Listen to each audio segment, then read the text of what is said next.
All right, for whoever has this same model is Whirlpool. Model number right there. It's WOC 54E CO 0 A Alpha S Sierra 00. I was having the feature not available error, and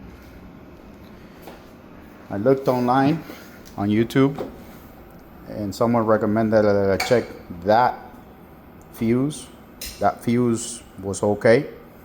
However, when I opened the machine, when I opened the box, this fuse here, it was out.